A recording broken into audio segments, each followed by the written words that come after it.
This is Fieldsports Channel News. Sabs in Northamptonshire have accused a local hunt of trampling one of their members. Northants hunt saboteurs claim an animal rights activist was badly injured on Saturday while sabbing a cub hunt meet in the Pytchley country. It said there were reports that the riders used their horses as weapons, knocking the man to the ground and injuring 6 ribs, his collarbone, shoulder and partially collapsing a lung.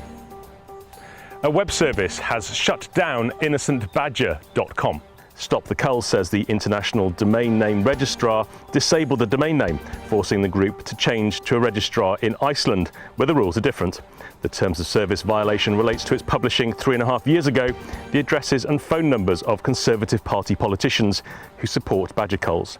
This also comes just weeks after STC released personal information of people involved in badger culls, including addresses, phone numbers and emails. Police say they're investigating. The new BBC anti-impartiality pledge won't affect Chris Packham. Incoming Director General Tim Davie said last week that BBC employees need to curb their social media rants if they want to keep their jobs. After the Countryside Alliance pointed the finger at Packham, sources in the BBC said that the DG meant only journalists in news and current affairs.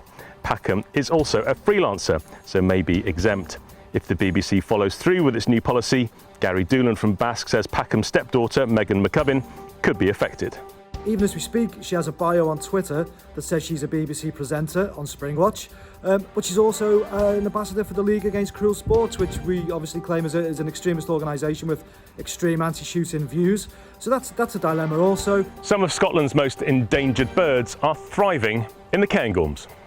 Gamekeepers on the Invercold estate spent 3 months in spring and summer monitoring nesting birds, the press and journal reports. They recorded an increase in sightings of 37 species classified as red and amber, and overall 1,117 pairs from under threat birds, 16% more than last year. These included dotterel, curlew, ringoozle and merlin. Estate manager Angus McNichol says the survey shows how important land management for red grouse is for endangered birds. There's more good news south of the border, where 60 hen harrier chicks have fledged, the most since 2002. Natural England says the chicks came from 19 nests in Northumberland, the Yorkshire Dales, Cumbria and Lancashire in early summer 2020. The government agency puts the success down to good weather and cooperation from Moorland Association, RSPB, Forestry Commission, the National Trust and others. Natural England chairman Tony Juniper hailed cooperation between all parties, but couldn't resist suggesting the birds were under threat from persecution by gamekeepers. 12 of the nests are on land managed for grouse shooting. New restrictions on the number of people allowed to socially gather come into England on Monday the 14th of September. This won't affect shooting, however Basque is making sure. The English government has restricted gatherings to 6, but it's exempted organised sporting activities. Basque is making sure that includes shooting. We're looking closely at the detail. We've sent our existing COVID-safe guidance to government to demonstrate that the sector is responsible and operating safely, and we will update our members and the shooting community when we have further clarity on what the new restrictions are going to mean. Pheasant and partridge releases are down a quarter this year. That's the experience of specialist poultry vet St David's, which looks after birds on shoots all over the country. So Scotland looks to be sort of 15 to 20% down. If we work down to sort of Exmoor and Sussex areas, they're sort of 30 to 40% down, but then they had to sort of make decisions earlier because they put the birds down earlier. So yeah, but overall 25% down. Game farms are reporting some birds left over, and Kenny has been working with them on what to do with the excess stock. He says the problem is producing a green dividend. You get some cancellations every year. This year probably a few more cancellations, and some people would rear birds excessively in order to see if there's anything at the end of the market. So yes, there is some excess. There's a few excess pheasants left, and obviously partridges are still going out, as a lot of people are shooting a lot later this year. So I am having a few game farmers saying, look, I can't sell these, what do you think I should do with them? And we're talking about breeding stocks, looking about more self-sufficiency, less issues in terms of importing if there is any issues in the future, although there wasn't any this year. So yeah, it's looking at self-sufficiency, looking at high health status, flocks, mycoplasma-free flocks, let's overwinter them and kind of become self-sufficient really. The government has been accused of a lack of impartiality in a row over fur. According to the Daily Telegraph, Animal Welfare Minister Lord Goldsmith plans to speak at an event called No Business in Fur, organised by Humane Society International on the 15th of September. This prompted a formal complaint from the British Fur Association. The HSI wants a fur ban, but the BFA claims it would cost the economy £200 million and accuses the government of bias against fur firms. Seagulls don't like being stared at, so will fly away if they catch you looking at them.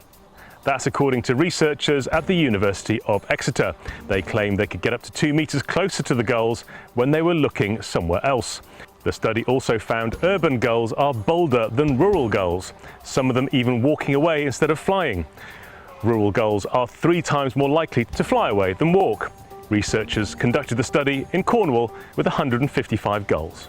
Parliamentary petition against the Canadian government's gun ban has become the biggest in the country's history. The petition was in response to the decision by Prime Minister Justin Trudeau's administration to ban 1,500 types of rifles in May, and it closed with 230,905 signatures. It says Trudeau's firearms confiscation regime was undemocratically imposed without debate and is an assault on Canadian democracy. The ban gives owners of prohibited weapons 2 years to surrender them. Critics point out that the ban includes firearms with bore 20mm or greater, which makes some 12-gauge shotguns illegal. 2 influential bloggers have changed their minds and other people's minds about shooting sports in the last month. Comedian and vegan blogger Ryan Dalton produces the Into the Wild podcast. He talks to Namibian wildlife officials in a recent post and now announces he's in favour of trophy hunting, though he wouldn't do it himself. Meanwhile, a US vlogger called Stephen Crowder takes anti-gun students to a shooting range where they change their minds. Living with elephants is no easy matter. Conservation group The True Green Alliance highlights the dangers in a video on Facebook of what it said is the kind of thing some Africans have to deal with. It shows a man knocked off his bicycle and the elephant harassing him, even picking up the bike with its trunk and smashing it onto his head. Reports from Tanzania say a herd of elephants invaded farms in the south on Saturday morning, killing a farmer and destroying crops. Officials in Tunduru district said the 52-year-old farmer was attacked when he tried to chase the elephants away, according to South Africa's independent online news website. And finally, Extinction Rebellion has notched up a few questionable achievements since it formed a few years ago. Now you can add bad spelling to the list, as graffiti on this hut on a grouse moor in the North York Moors shows. You are now up to date with Fieldsports Channel News. Stalking the stories, fishing for facts.